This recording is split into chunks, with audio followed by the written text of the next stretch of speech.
পিসি ভাইপো এবার মমতার হাত ছাড়ছেন অনুব্রত মণ্ডল। কেষ্টর মমতার হাত ছাড়ার জল্পনা বাড়িয়ে দিলেন ঋতব্রত বন্দ্যোপাধ্যায়।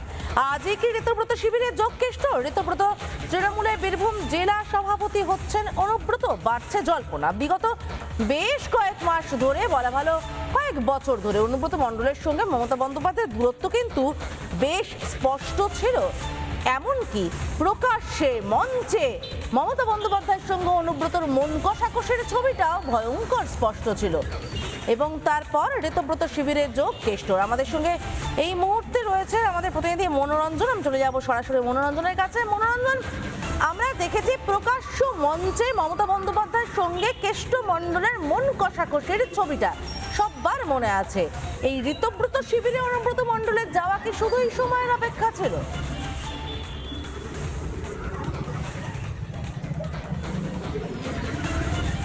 একদমই, দেখো সেটা সেই সম্ভাবনা কিন্তু ক্রমশ প্রকট হচ্ছে। এবং তুমি বলে রাখি, এটা কিন্তু তুমি যেটা বলছিলে সেটা বিধানসভা নির্বাচনে ঠিক আগে সিউড়িতে দলীয় প্রার্থী সমর্থনে সভা করেছিলেন মমতা বন্দ্যোপাধ্যায়। সেখানে অনুব্রত মণ্ডল এবং মমতা বন্দ্যোপাধ্যায়ের মধ্যে যে দূরত্ব তা কিন্তু প্রকাশ হয়েছিল। এবার ঋতব্রত মণ্ডলের বাড়িতে ঋতব্রত তৃণমূলে আজকে যোগদানের সম্ভাবনা কিন্তু প্রবল রয়েছে। বলছি, অনুব্রত মণ্ডল আছেন, বাড়িতে আছেন? দেখো, এই মুহূর্তে তুমি জানো অনুব্রত মণ্ডলের পুলিশি নিরাপত্তা নেই, বেসরকারি নিরাপত্তা রয়েছে এবং সেই নিরাপত্তা রক্ষী কিন্তু এখানে রয়েছেন। এই হচ্ছে অনুব্রত মণ্ডলের বাড়ি। আজ ঋতব্রত তৃণমূলে যোগ দেওয়ার সম্ভাবনা কিন্তু প্রবল রয়েছে অনুব্রত মণ্ডলের। এবং সেক্ষেত্রে কিন্তু বীরভূমের রাজনীতিতে আরো একটি জল্পনা রয়েছে যে অনুব্রত মণ্ডল যদি ঋতব্রত তৃণমূলে যোগ দেন তাহলে সেক্ষেত্রে তিনি জেলা সভাপতির দায়িত্ব পেতে পারেন। এবং সেক্ষেত্রে জেলা সভাপতি, তুমি জানো যে অনুব্রত মণ্ডল যখন তৃণমূল কংগ্রেসের অখণ্ড তৃণমূল কংগ্রেসের যখন সভাপতি ছিলেন সেই সময় কিন্তু তৃণমূলের বীরভূমের ফল ভালো হয়েছিল। কিন্তু পরবর্তীতে দূরত্ব অভিষেক ব্যানার্জির সাথে কোনোদিনই এই অনুব্রত মণ্ডলের সুসম্পর্ক ছিল না। বারবার তাদের মধ্যে দ্বন্দ্ব প্রকট হয়েছিল এবং শেষ পর্যন্ত মমতা বন্দ্যোপাধ্যায় তাকে সরিয়ে দিয়েছিলেন জেলা সভাপতি পদ থেকে। তিনি জেল থেকে ছাড়া পাওয়ার পর এবং সেখানে কোর কমিটি গঠন করে দেওয়া হয়েছিল। অনুব্রত মণ্ডল সেখানে কোর কমিটির প্রথম একজন সদস্য, তারপর কনভেনার হয়েছিলেন এবং সেখানেও কিন্তু অনুব্রত মণ্ডল কার্যত বুঝিয়ে দিয়েছিলেন যে এই বিধানসভা নির্বাচনে তার কোনো দায় বা দায়িত্ব নেই এবং তারপর তিনি কার্যত নিশ্চুপ হয়ে গিয়েছিলেন।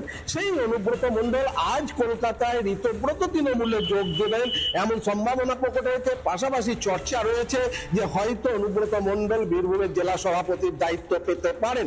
কিন্তু সেক্ষেত্রে কাজল শেখ কি করবেন এটাও কিন্তু একটা বড় আলোচনার বিষয় হয়ে দাঁড়াচ্ছে। কারণ তুমি জানো কাজল শেখ এটাও হতে পারে যে বীরভূমে ঋতব্রত তৃণমূলের এক সভাপতি এবং মমতা তৃণমূলের আর এক সভাপতি, এরকম সম্ভাবনা হতে পারে কি?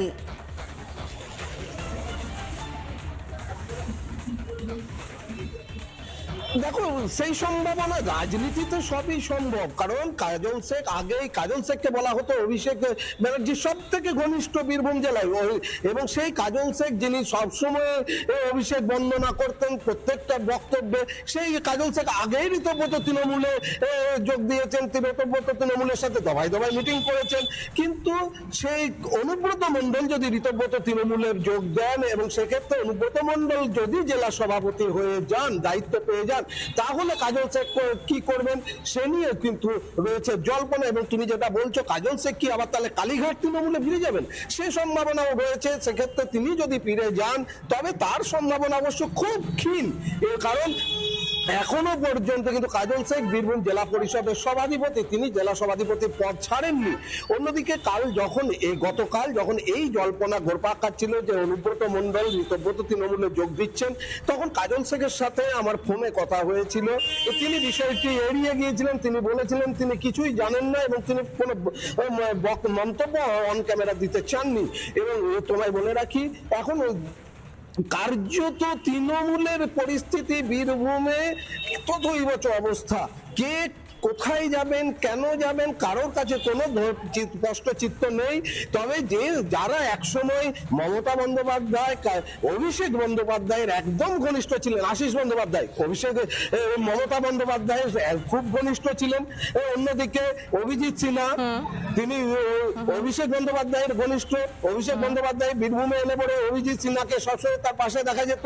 কাজল শেখ যিনি অভিষেক বন্দ্যোপাধ্যায়ের বন্ধনায় সবসময় দেখো একটা সময় মনোরঞ্জন, এটা তো খুব পরিষ্কার যে সবাই মোটামুটি মমতা বা অভিষেক ঘনিষ্ঠ ছিল বলেই একেবারে ফোর ফ্রন্টে অর্থাৎ সামনের সারির লড়াইতে ছিল। কিন্তু এই মুহূর্তে তো মহা মুশকিল হয়ে গিয়েছে, কারণ ঋতব্রত তৃণমূল রয়েছে, যে যার আখের গোছাতে এই মুহূর্তে ব্যস্ত, সুতরাং কে কার ঘনিষ্ঠ এ মাপা এখন বড় মুশকিল। আচ্ছা, এই জল্পনাটা কেন হচ্ছে? এই যে ঋতব্রত বন্দ্যোপাধ্যায় বললেন, কি বললেন একবার শুনুন দেখি, শুনলেই বুঝবেন কেন কেষ্টমণ্ডলের ঋতব্রত শিবিরে যাওয়ার জল্পনা হচ্ছে। কেষ্টদা একজন দক্ষ সংগঠক, কেষ্টদাকে আমি নেতা মানি। তো কেষ্টমণ্ডল একটা নাম। কেষ্টদার সঙ্গে লোকসভা এই বিধানসভা ভোটের আগে কেষ্টদার সঙ্গে আমার নিয়মিত কথা হয়, গত কয়েক বছর ধরেই হচ্ছে। এখন রেজাল্ট বেরোবার পর কেষ্টদার সঙ্গে অন্তত 30 বার কথা হয়েছে। আমার মনে নেই 30 বার কি, 30 বার কথা হয়েছে, আমি দায়িত্ব নিয়ে বলছি 30 টাইমস কেষ্টদার সঙ্গে আমার ফোনে কথা হয়েছে। 30 বার কথা হয়েছে ফলাফল বেরোনোর পর, এবং কথা হয়। ঋতব্রত বন্দ্যোপাধ্যায় বলছেন কথা হয়। এই 30 বার কথা হয়েছে, সত্যি যদি মমতাপন্থী তৃণমূলী হয়ে থাকেন অনুব্রত মণ্ডল, হয়তো 30 বার কথা বলতেন না ঋতব্রতের সঙ্গে। বলছেন যখন তখন চোরাটান তো আছেই, এবং সেই কারণেই এই জল্পনার জায়গাটা তৈরি হয়েছে যে অনুব্রত মণ্ডল ঋতব্রত শিবিরে যোগ দিতে চলেছে, মমতার হাত ছাড়তে চলেছেন অনুব্রত মণ্ডল। অনুব্রত মণ্ডলের সঙ্গে মমতার মন কষাকষির ছবিটা কিন্তু প্রকাশ্যে প্রত্যেকে দেখেছে। একেবারে মঞ্চের উপর মমতা বন্দ্যোপাধ্যায়ের সামনে এলেন, কথা হলো, এবং দুজনেই বেশ খানিকটা হাত পা ছুড়লেন, এবং তারপর অনুব্রত মণ্ডল মঞ্চ ছেড়ে চলে গেলেন। এহারও ছবি দেখতে অভ্যস্ত এ রাজ্য। সেই মন কষাকষির ফলে কি এবার ঋতব্রত শিবিরে অনুব্রত মণ্ডলের যাওয়া? আজই কি ঋতব্রত শিবিরে যোগ দিতে চলেছেন কেষ্টমণ্ডল? ঋতব্রত তৃণমূলে বীরভূম জেলা সভাপতি হবেন অনুব্রত? বাড়ছে জল্পনা।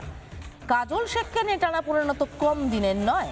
কাজল শেখকে যে হারে গুরুত্ব শেষের দিকে দিয়েছেন মমতা বন্দ্যোপাধ্যায়, যখন অনুব্রত তিহার বাসে তখন থেকে সেটা খুব একটা অনুব্রত মণ্ডলের হজম হয়েছে বলে তো মনে হয়নি।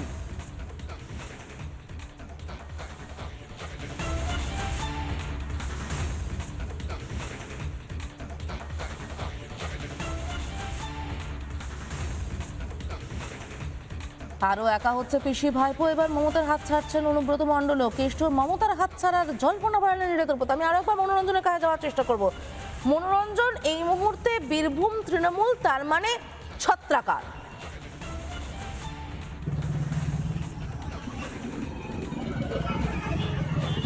হ্যাঁ, একদমই তাই। বীরভূম তৃণমূলের কে নেতা, কার সাথে দল চলবে? কার্যত তার দলের যারা ব্লক সভাপতি ছিলেন, পুরসভার চেয়ারম্যান ছিলেন, পঞ্চায়েতের প্রধান ছিলেন, তারা সবাই এই নিয়ে যে অস্বস্তিতে রয়েছে, কার নেতৃত্বে তারা চলবেন। এবং তারা কিন্তু ইতিমধ্যেই দেখেছো তুমি যে সিউড়ি সহ দুবরাজপুর, সাঁইথিয়া, বোলপুর একাধিক পুরসভার চেয়ারম্যানরা তারা পদত্যাগ করেছেন, এবং তারা বলেছেন যে তারা কার নেতৃত্বে চলবেন বুঝতে পারছেন না। এবং সেই দিক থেকে ছত্রাকার অবস্থা তো অবশ্যই। এবং সব থেকে এই মুহূর্তে বড় গুঞ্জন যে ঋতব্রত তৃণমূলে যোগ দিতে পারেন বা যোগ দিচ্ছেন এমন সম্ভাবনা প্রকট হচ্ছে অনুব্রত মণ্ডলের ক্ষেত্রে। কারণ অনুব্রত মণ্ডল ভোট পরবর্তী একদম ভোটের ফলাফল ঘোষণার পর তিনি চুপ ছিলেন, তারপর হঠাৎ করে যখন ক্যামেরার সামনে এলেন, মিডিয়ার সামনে এলেন, তখন কিন্তু তিনি একটু সঙ্গে থাকো আমাদের সঙ্গে। দুবরাজপুরে বিজেপি বিধায়ক অনুপ সাহা রয়েছেন। অনুপবাবু, গতকালও আপনার সঙ্গে আমার কথা হয়েছিল, এবং তখনও আমি জিজ্ঞেস করেছিলাম অনুব্রত মণ্ডলের এই যাওয়াটা কি শুধু সময়ের অপেক্ষা, কিন্তু এখন আরো একটা প্রশ্ন দাঁড়িয়ে গেছে, যার জন্য আপনার সঙ্গে যোগাযোগ করা। বীরভূম তৃণমূল হারের ধাক্কাটা নিতে পারলো না, ছড়িয়ে ছত্রাকার হয়ে গেল। দেখুন, তৃণমূল পার্টিটা কালীঘাট থেকে চলতো, আর সরকার আসার পরে তাসের ঘরের মতন ভেঙে চুরমার হয়েছে, এটা বাংলার মানুষ দেখতেও পাচ্ছে। তাই যে দলের দিশা নেই, দশা নেই, তো তারা কোথায় যাবে? বাংলার মানুষ ভারতীয় জনতা পার্টিকে আশীর্বাদ করেছে। আমরা মানুষের জন্য কাজ করতে চাই। তৃণমূলের নেতারা কোথায় যাবে, কোন দলে গিয়ে কি দায়িত্ব পাবে, এটা তারাই বলতে পারবে। কিন্তু এই মুহূর্তে তৃণমূল নেতা এবং তৃণমূলের কোনো প্রয়োজন নেই বাংলার জন্য। বেশ, ধন্যবাদ আমাদের সঙ্গে কথা বলার জন্য। অনুপ সাহা যেরকমটা বললেন যে তৃণমূলকে বাংলায় আর প্রয়োজন নেই। আমি আরো একবার মনোরঞ্জনের কাছে যাওয়ার চেষ্টা করব। মনোরঞ্জন, তুমি শুনলে অনুপ সাহা বলছে তৃণমূলকে বাংলার আর প্রয়োজন নেই। সত্যি কি তৃণমূলের এই মুহূর্তে রাজনীতি করার কোনো ইচ্ছে রয়েছে মনে হচ্ছে?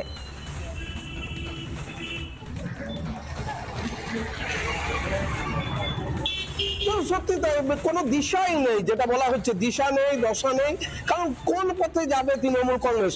পুরসভা নির্বাচন আসছে চলেছে, সেই পুরসভা নির্বাচনের আগে যেভাবে কাউন্সিলররা দলে দলে পদত্যাগ করেছেন, দল ছাড়ছেন, চেয়ারম্যান চেয়ারপারসন যারা তারা পদত্যাগ করছেন, তারা নিশ্চুপ হয়ে যাচ্ছেন, এই অবস্থায় তো দিশা নেই। এবং তোমায় আরো একটা সবথেকে বড় তথ্য দিয়ে রাখি, কাজল শেখ যিনি বীরভূম জেলা পরিষদের সভাধিপতি, তিনি দীর্ঘদিন জেলা পরিষদে অনুপস্থিত। আর তুমি জানো জেলা পরিষদ থেকেই মূলত পঞ্চায়েত স্তরের যে কাজকর্মগুলো হয়, অর্থাৎ যে ত্রিস্তর পঞ্চায়েত ব্যবস্থা রয়েছে তার সব থেকে উপরে কিন্তু রয়েছে এই জেলা পরিষদ, তার নিচে পঞ্চায়েত সমিতি, তার নিচে পঞ্চায়েত। কিন্তু যখন সভাধিপতি নিজেই গড় হাজির থাকছেন দিনের পর দিন, সেক্ষেত্রে সেখানেও এক ডামাডোল অবস্থা চলছে।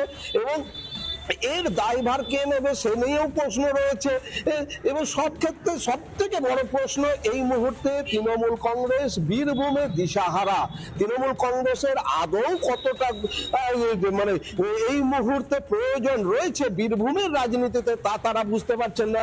শতাব্দী রায় এসেছিলেন, তুমি জানো শতাব্দী রায়, তিনি এসেছিলেন এবং তিনি এসে জল মেপে গেছেন যে কি অবস্থায় রয়েছে। তিনি কালীঘাট থেকে মুখ ফিরিয়ে নিয়েছেন, তিনি এনসিপিআই এ যোগ দিয়েছেন। শতাব্দী রায় 2029-এ আবার নির্বাচন আসবে এবং সেক্ষেত্রে তিনি একটু জল মেপে গেলেন যে কি পরিস্থিতি রয়েছে, এবং সেখান তিনি কিন্তু চুপচাপ এলেন, চুপচাপ বেরিয়ে চলে গেলেন। শতাব্দী রায় আসা মানে তৃণমূল কংগ্রেসের নেতারা তাকে ঘিরে থাকতেন, বা যাদেরকে শতাব্দী রায় পন্থী বলা হতো তারা সবসময় ঘিরে থাকতেন, সেটাও কিন্তু দেখা গেল না। স্বাভাবিকভাবে এই মুহূর্তে দিশেহারা দশাহারা অবস্থা তৃণমূল কংগ্রেসের। কোন দিকে চললে, কোথায় গেলে অন্তত একটু তীরে আসা যাবে সেটাই যেন বুঝতে পারছে না। মহাসমুদ্রে ভাসমান একটা ভেলা, এমনটাই কিন্তু মনে হচ্ছে তৃণমূল কংগ্রেসকে। এবং যে অনুব্রত মণ্ডলের দাপট ছিল দীর্ঘদিনের, যে দাপট ছিল, অনুব্রতকে বলা হতো যে তার নাকি নির্দেশে বাঘে গরুতে এক ঘাটে জল খায়, সেই অনুব্রত মণ্ডল চুপ হয়ে গেছেন। তিনিও জানেন না যে তার মানে এক কথায় যে মনোরঞ্জন, বীরভূম তৃণমূলে এখন একেবারে দিশাহীন দশা।